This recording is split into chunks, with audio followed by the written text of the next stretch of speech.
Sa mundong puno ng ngiti may mga taong bihasa sa pagbaluktot ng katotohanan, hindi para tulungan ka kundi para kontrolin ka. Ang tanong, alam mo ba kung paano kanila minamanipula? Dahil kung hindi, baka matagal ka ng bihag ng psikolohiyang hindi mo nakikita. Maraming nagsasabi na mabait naman ako, bakit ako naloloko? Pero ayon kay Friedrich Nietzsche, ang taong hindi marunong magduda, madaling magtiwala sa maling tao. Sa dark psychology, ito ang unang kahinaan ng isang tao. Ang paniniwala nating lahat ay may mabuting intensyon. One ang tunay na diskarte ng manipulator. Emosyon muna, reason later. Sa mundo ng dark psychology, may isang teknik na halos lahat ng manipulator ay eksperto. At ito ang tinatawag na emotion muna, reason later. Bakit? Dahil alam nila na kapag nakuha nila ang emosyon mo, susunod na ang desisyon mo. Ganito sila kumilos. Una, bibigyan kanila ng matinding emosyonal na trigger. Pwede itong awa, guilt, takot o kahit sobrang saya. Kahit anong damdamin na makakapagpa-react sa'yo nang hindi ka na nag-iisip. Kapag emotional ka, bumabagal ang logical thinking at doon sila pumapaloob. Ayon kay Machiavelli sa librong The Prince, mas madaling kontrolin ang taong takot kaysa sa taong nag-iisip ng malinaw. Kaya pansinin mo, kapag may gustong makuha ang manipulator, hindi sila nagbibigay ng facts, hindi sila nagbibigay ng malinaw na argumento. Ang ibinibigay nila, pakiramdam, pwede nilang sabihin, akala ko ba mahalaga ako sa'yo? O, kung hindi mo gagawin to, masasaktan ako. O, lahat ginagawa ko para sa'yo. Tapos ikaw? Hindi ito katotohanan. Ito ay emosyonal na senyas designed para pilitin kang sumunod. At ito ang masakit na totoo. Kapag hindi ka aware, iniisip mong ikaw ang may problema kahit sila ang gumagawa ng sitwasyon para makuha ang gusto nila. Pero tandaan mo ito, ang emosyon ay parang alon. Malakas sa simula, pero humihina kapag hinintay mo lang. Kaya bago ka magdesisyon, bago ka mahiya, matakot or mag-guilty, huminto ka, huminga, magtanong sa sarili mo, ako ba talaga ang may kasalanan o may umaapoy lang na emosyon na hindi galing sa akin?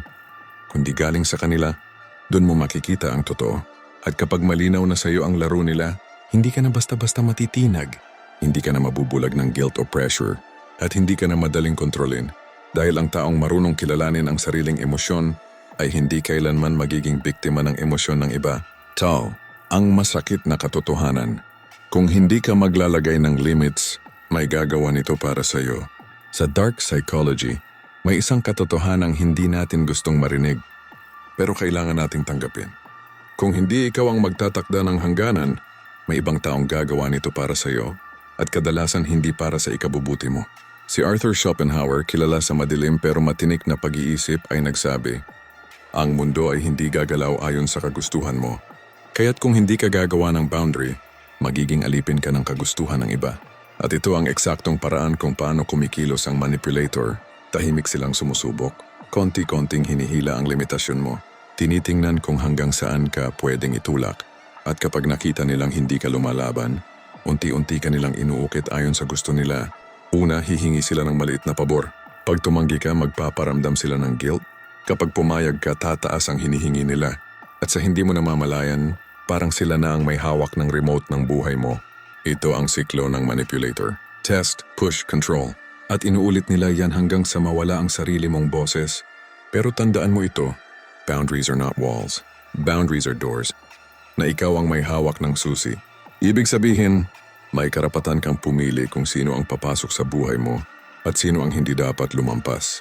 Hindi ka selfish. Hindi ka masama. At hindi ka dapat mahiya magtakda ng limitasyon. Kung hindi mo protektahan ang sarili mo, walang gagawa nito para sa iyo. At kapag natuto kang magsabi ng hindi, unti-unti mong binabawi ang kontrol na matagal nang ninanakaw sa iyo.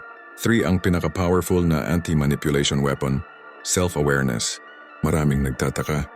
Paano ba talaga may iwasan ang manipulasyon? Paano ba hindi maging biktima? Maraming sagot, maraming teorya, maraming payo. Pero sa lahat ng iyon, isa lang ang pinakamalakas, pinakamabisang sandata na hindi kayang tapatan ng kahit anong diskarte. Self-awareness. Hindi ito galit, hindi ito pagiging agresibo, hindi ito pagiging tuso. Ang self-awareness ay ang kakayahang makita ang sarili mo ng malinaw kung sinan mo ang gusto mo, ano ang ayaw mo, at ano ang pinahahalagahan mo. Bakit ito mahalaga? Dahil ang manipulator ay umaasa sa kalituhan mo. Umaasa sila na hindi mo alam ang sarili mong halaga. Umaasa sila na hindi ka sigurado sa sariling desisyon. Umaasa sila na ikaw mismo ay nagdududa sa sarili. Pero kapag kilala mo ang sarili mo, hindi ka madaling pasusunurin. Hindi ka madaling paikutin. At hindi ka basta-basta matitinag ng emosyon o pressure. Tandaan mo, ang taong walang direksyon madaling iligaw. Pero ang taong may malinaw na prinsipyo, mahina man sa ngayon, pero hindi kailanman magiging bihag ng kahit sinong manipulator. Self-awareness ang nagbibigay sa iyo ng lakas tumanggi, lakas umiwas, lakas pumili ng sariling landas. At higit sa lahat, self-awareness ang nagsasabi sa iyo, hindi ako para kontrolin, hindi ako para gamitin, hindi ako laruan ng kahit kaninong emosyon. Ito ang tunay na freedom at ito ang simula ng pagbangon mo mula sa kamay ng mga taong gustong magdikta ng buhay mo. Hindi mo kailangang maging manipulative para maging malakas. Hindi mo kailangang manakit ng tao para maprotektahan ang sarili mo. Ang tunay na lakas ay hindi galing sa kontrol sa iba, kundi sa kontrol sa sarili. At kapag marunong kang umiwas sa manipulasyon, mas nagiging malaya kang itayo ang buhay na gusto mo. Kaya tandaan mo, ang taong gising sa katotohanan ay hindi madaling bihagi ng kasinungalingan. Kung gusto mong mas maintindihan ang sikolohiya ng tao at paano maging mas malakas sa buhay, huwag kalimutang mag-like, mag-subscribe at i-share ang video na ito para mas marami pang Pilipino ang magising.